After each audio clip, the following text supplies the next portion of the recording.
In this video, we're going to discuss rectilinear motion, but using integration. So in a previous video, we talked about rectilinear motion using derivatives. We know that the derivative of the position function is the velocity function. Derivative of velocity gets us acceleration. But now we know how to integrate, and we know all about antiderivatives. So now we can do rectilinear motion problems using antiderivatives rather than derivatives. So let's just start right away with an example.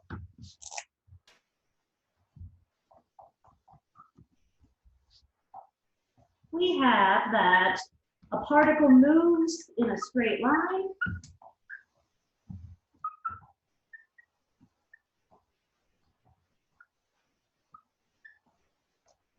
And has acceleration a of t equals 6t plus 4. Its initial velocity is v of 0 equals -6 centimeters per second. And its initial displacement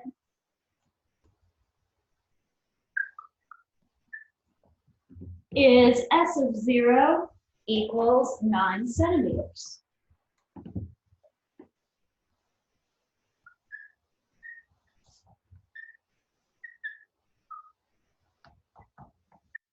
Find the position function s of t.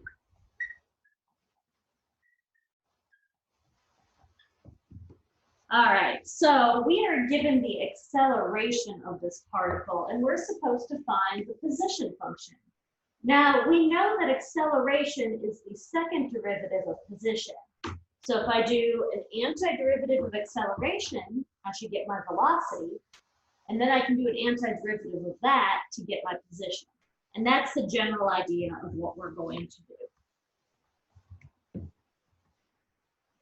So let me just quickly write down everything that I know, and then we'll solve the problem. Things that we know. We know that the acceleration is 6t plus 4. We know that v of 0 is -6, and s of 0 is 9. So let's go ahead and start by finding our velocity. If I know the acceleration, then I can find the velocity function by doing the antiderivative of my acceleration. That's just going to be a power rule.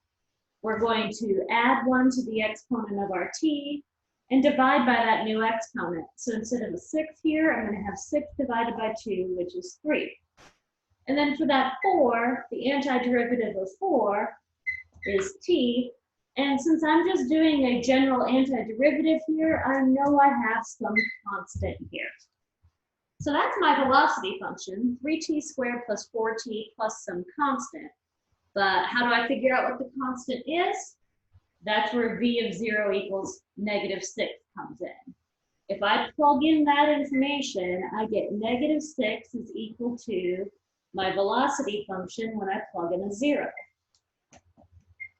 So I get -6 equals my c. That means my velocity function is 3t squared plus 4t minus 6. And now I'm ready to find my position function. My position function is going to be the antiderivative of my velocity. So I just have to do an antiderivative again using our power rule again.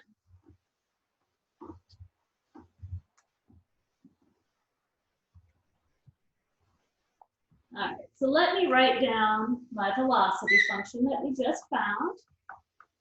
3t squared plus 4t minus 6. And I also know that s of 0 is equal to 9. I'm going to need that. So to find my position function, we take an antiderivative again. Power rule says you add 1 to the exponent and divide by the new exponent. So my 3 divided by 3 would be a 1.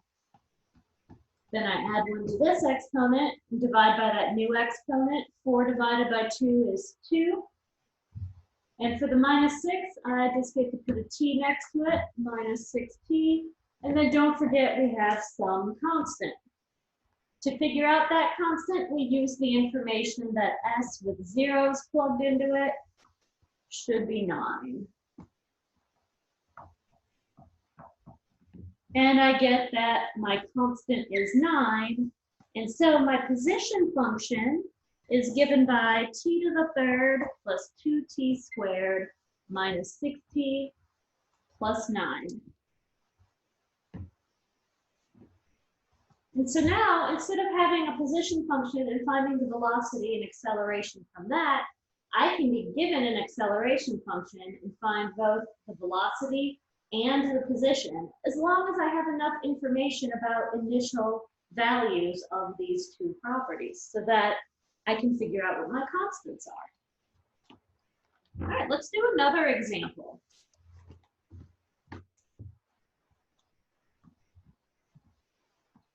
Now, before I actually write down the next example, I'm going to give us a little bit of info that we need.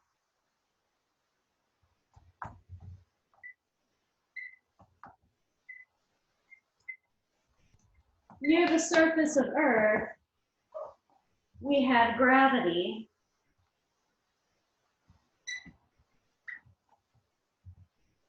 which provides a downward acceleration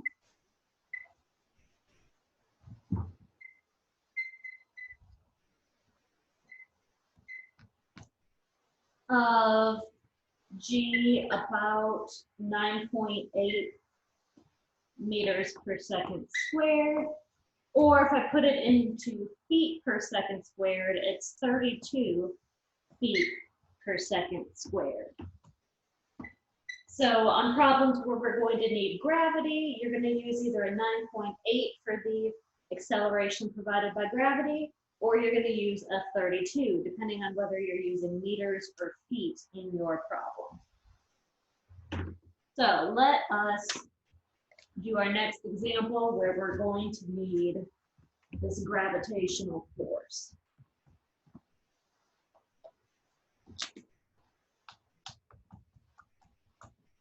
We have a ball, and the ball is thrown upwards.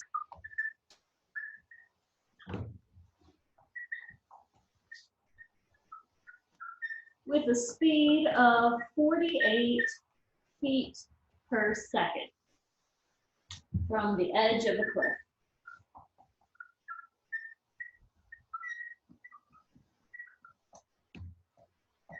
And the cliff is 432 feet above the ground.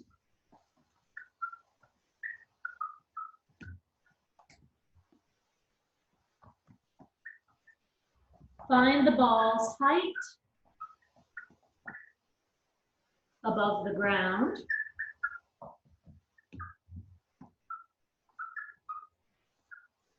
T seconds later.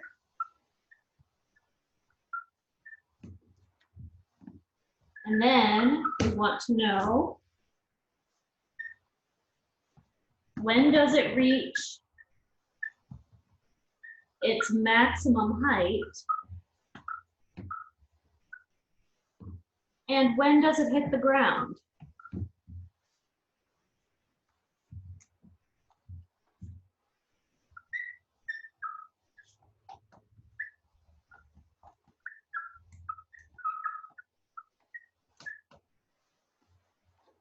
So we have a lot to unravel in this particular problem. First thing is our acceleration is not directly given to us. We have what the speed the ball was thrown at is, but the speed is really giving us information about the velocity. But we have a downward acceleration from gravity. Otherwise, if we threw the ball up in the air and there was no gravity, that would just keep going up forever. We would never reach maximum height, and we would never reach the ground. So I know that due to gravity, we have a downward acceleration, negative 32 feet per second. I'm using the 32 because the original problem had feet in it, so I want to use the corresponding gravity. So I know that my acceleration is a constant -32 feet per second squared, which is from gravity only. I can find my velocity by doing the antiderivative of this. And I get -32t plus c, but I know that my initial velocity was 48. That was because the ball was originally thrown upwards at that speed. So this tells me that my constant is 48. So I know my velocity function is -32t plus 48. And I'm going to answer the questions a little bit out of order. The first question I'm going to answer is, when do we reach our maximum height? Well, we're going to reach the maximum height when the velocity ends up being 0. That's going to be where that derivative of position is equal to 0, and we just have to verify that it's a maximum. So let's find when we have our max height first.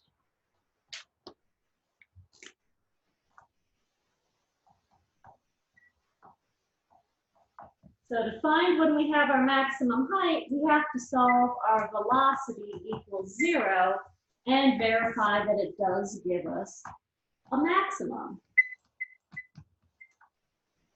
When I solve this, I get t is equal to 48 over 32, which is 1.5 seconds.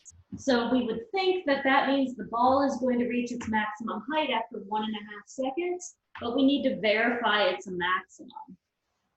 To verify it's a maximum, let's do a first derivative test. Let's just check what happens before 1.5 and after 1.5. So if I plug a 1 into my velocity function, I get positive. And when I plug a 2 into the velocity function, I'm getting a negative velocity. This means that I do have a maximum. I go from increasing to decreasing at that 1.5. So I do have, we reach the max height.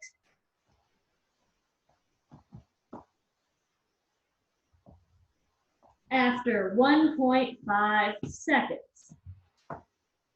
We've answered one of the 3 questions that they were asking of us. Now, the next question, we need to find out when this hits the ground and what the equation is for the height of the ball after t seconds. For both of those, I'm going to need my position function. So, we have to find our position function from our velocity. We had that velocity was equal to -32t plus 48. So doing an antiderivative will get me my position function. I'm going to add 1 to the exponent and divide by that new exponent. So I'll get -16t squared. Then I have a 48t and a constant. And we know that my initial position was at the top of that cliff. And the top of that cliff was 432 feet above the ground. So this means that constant has to be 432. So my position function is -16t squared plus 48t plus my constant 432. And that's the answer for describing the height of the ball after t seconds have passed. So all that remains is to answer, when does the ball hit the ground? Well, the ball is going to hit the ground when it is 0 feet above the ground. So I have to set this equation equal to 0 to figure out when the ball hits the ground.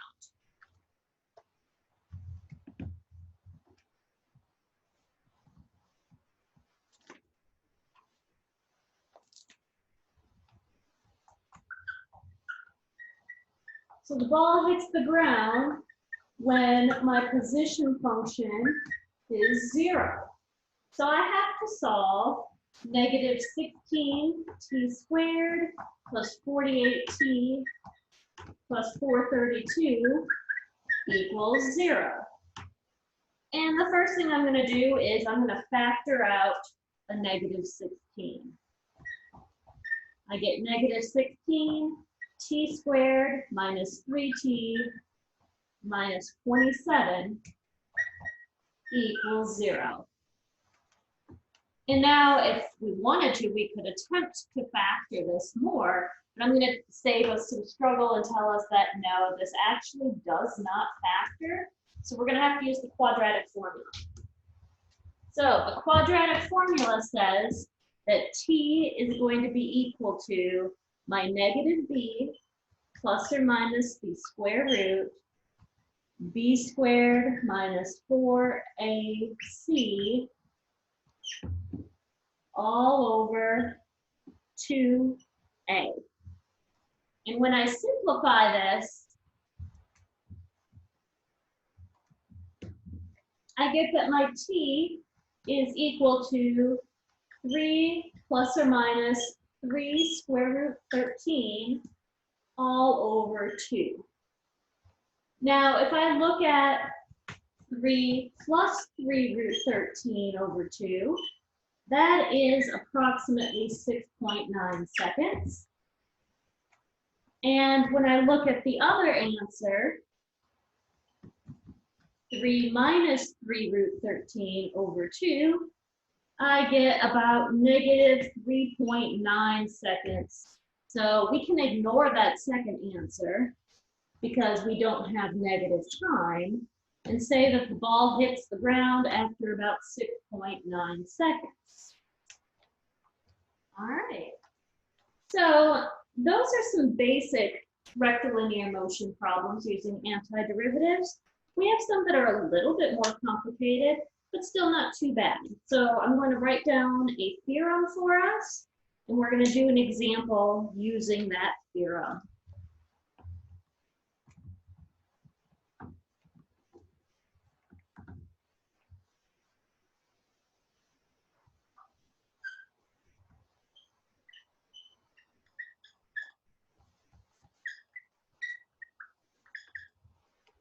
It's a net change theorem that says the integral of a rate of change is the net change. That means that the integral from a to b of some derivative is equal to f of b minus f of a. And that looks exactly like our fundamental theorem of calculus, because it is. But the reason I'm writing it as something a little bit different is so that we know when to apply this. In particular, when we're talking about rectilinear motion, the net change of position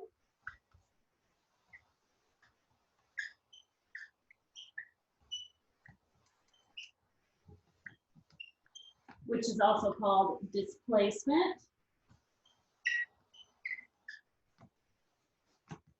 is an integral of our velocity from some value a to some value b. But the distance that's traveled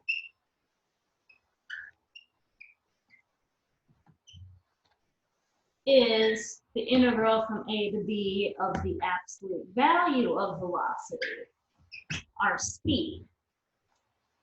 So if you are asked to find the displacement of a particle, you can find that by doing just the antiderivative of velocity and plug in the appropriate numbers. But if you're asked to find the distance traveled, you're going to need that absolute value of the velocity before you integrate. So let's do an example where we are given the velocity of a particle, and we're going to find the displacement and the distance traveled over a certain amount of time.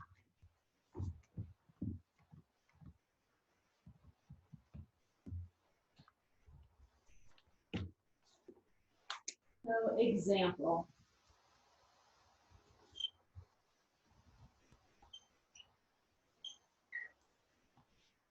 A particle moves along a line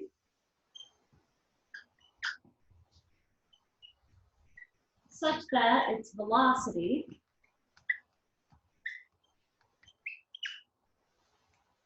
at time t is v of t equals t squared minus t minus 6 meters per second. And the first thing we're going to do is find the displacement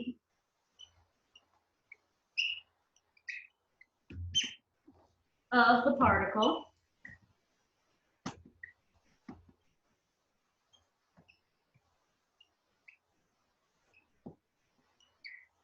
during the time period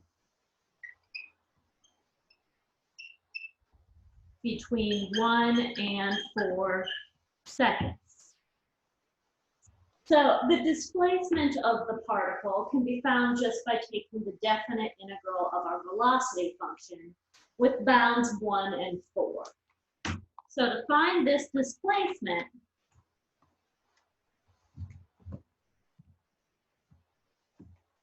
all we have to do is find the definite integral from 1 to 4 of my velocity, which was t squared minus t minus 6 with respect to time. So I'm going to do my antiderivative. I get a 1/3 t to the third, a minus 1/2 t squared, and a minus 6t. And we're going to plug in a 4 and plug in a 1.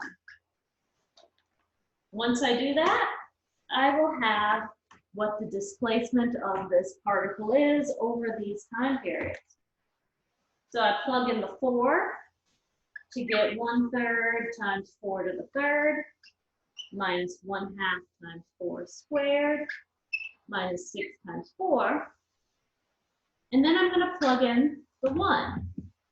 I get 1/3 times 1 cubed minus 1/2 1 squared minus a 6 times 1.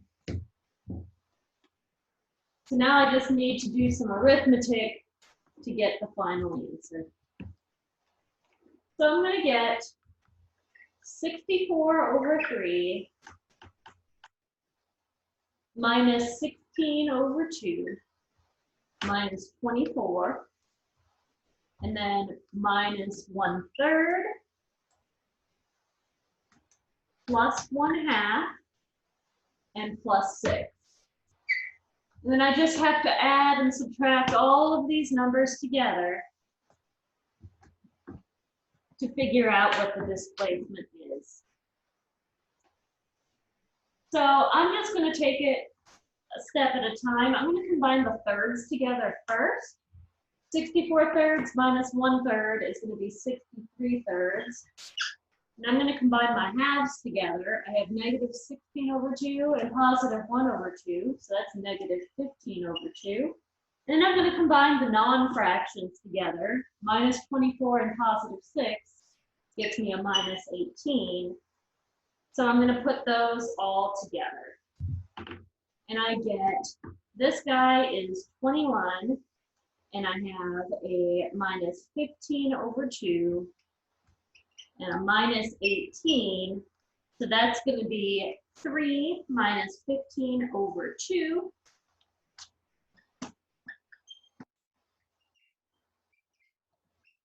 So that's going to be 6 over 2 minus 15 over 2, which is negative 9 over 2 meters. So the displacement of the particle is negative 9 over 2 meters. And all that means is that this particle happens to be 9 over 2 meters to the left of its position that it started at. So that's how we find displacement, just a nice definite integral of our velocity. But now for part B of this problem, we're going to find the distance traveled.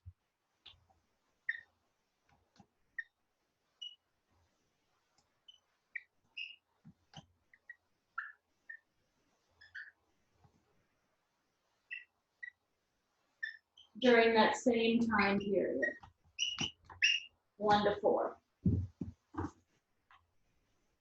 So I know that I need to find the definite integral from 1 to 4 of the absolute value of my velocity with respect to time. We have to figure out what to put inside this integral to do that. Remember that an absolute value of something positive is itself, and the absolute value of something negative is the opposite of itself. So I'm going to figure out when my velocity is positive and when it's negative. So my velocity function, remember, was t squared minus t and minus 6. And I'm going to figure out when it's positive and when it's negative. I can factor my velocity as a t minus 3 and a t plus 2. So I know that my velocity is 0 when t is 3 or negative 2. So let me just put this on a number line. Here's negative 2, here's 3. And notice I really don't care what's going on over here way before negative 2 because we definitely don't have time down there. Why did I even bother putting the negative 2 on here? Well, because somewhere in the middle here where there's a 0, that's where our time actually starts. So I do need to check values to the left of 3 and to the right of 3. And then my interval is actually just from 1 to 4. So those are the values that I really care about.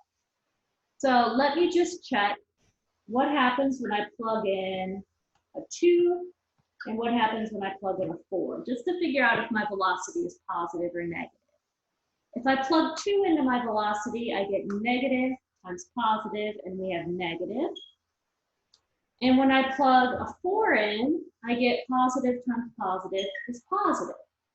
So I know my velocity is negative until I hit time 3, and then it's positive from time 3 to time 4. That means that when I look at my integral from 1 to 4 of the absolute value of velocity, that I'm going to have to split this at 3. I'm going to have the opposite of my velocity between 1 and 3 because my velocity is negative there. So making it a negative velocity will turn it positive. And then I have from 3 to 4 just my velocity because it was already positive there.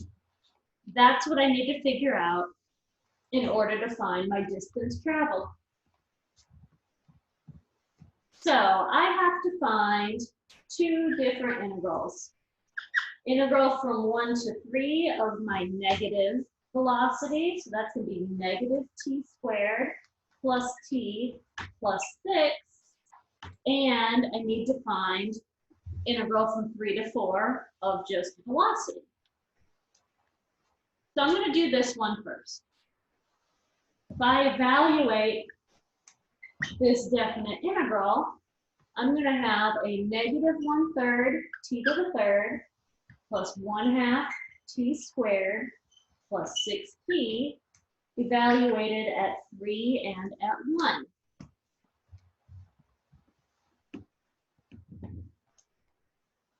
So that gives me negative 1/3 times 3 cubed plus 1/2 times 3 squared plus 6 times 3 minus what I get when I plug in the 1.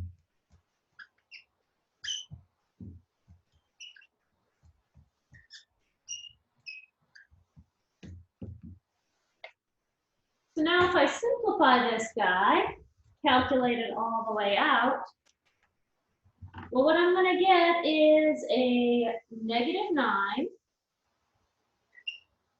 plus a 9/2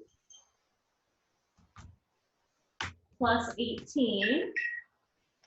And over here, I'm going to have a minus negative 1/3, so that's plus 1/3, and a minus 1/2. and a -6.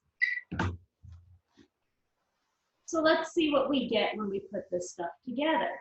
I'm going to combine all my regular numbers together first. So -9 plus 18 is 9, and -6 is going to get me 3. I'm going to combine my halves together. I get 9 halves minus 1 half, which is 8 halves, and I have a 1/3. Well, 8 halves is the same thing as 4. So I have 3 plus 4 is 7, and I have a 1/3. So altogether, that first integral ends up being 22/3.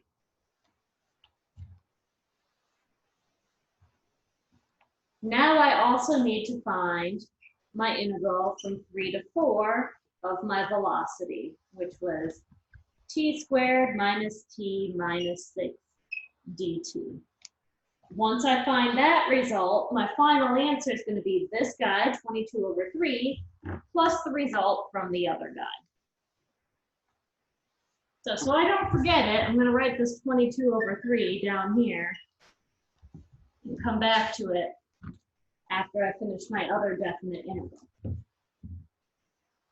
So my other definite integral, I'm going to take the antiderivative of this guy and get 1/3 t to the third minus 1/2 t² minus 6t, evaluated at 4 and at 3.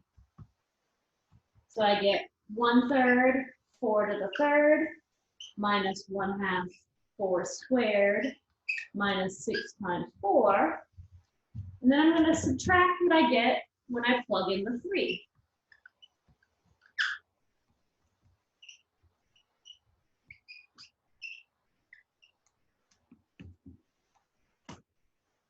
Now I just have to simplify this.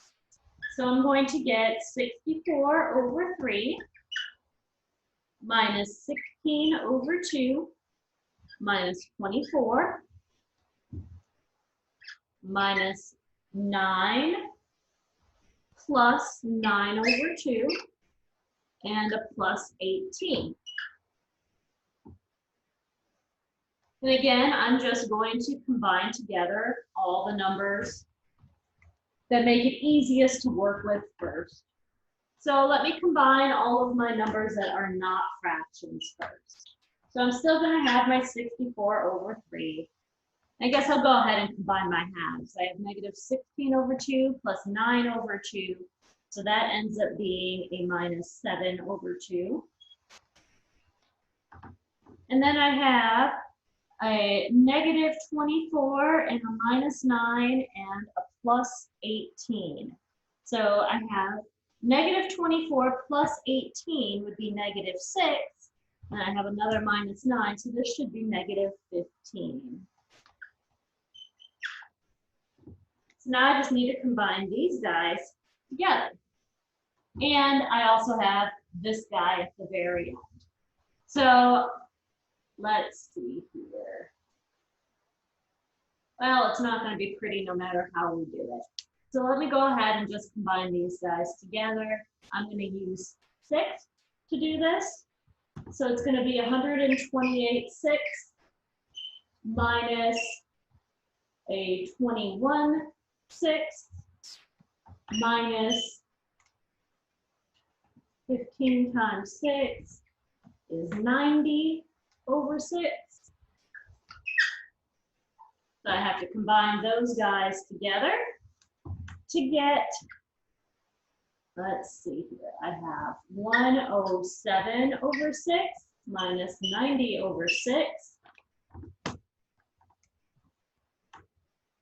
which gets me 17/6. So that means my final distance traveled should be my 22/3 plus my 17/6, which is going to be 44/6 plus 17/6. And that is 61/6 meters. So that means that my particle traveled a total of 61/6 meters during this time frame from 1 to 4. Notice the displacement and the distance are different, and that's because the displacement is just the difference between where the particle was at the beginning of the time interval and where it was at the end of the time interval, just subtracting those two values. But the actual distance traveled takes into account if the particle's moving forward or backwards and adding all of that distance up together. So most of the time you're going to get different results for displacement and distance. Remember displacement, you just take the antiderivative of velocity, but for the distance, you're going to need to do the absolute value of the velocity. So displacement goes with velocity, distance goes with the absolute value of the velocity. Let me know if you have any questions. You can leave them down below, or you can send me an email or come to office hours if you're one of my current students, and I will see you on the next video.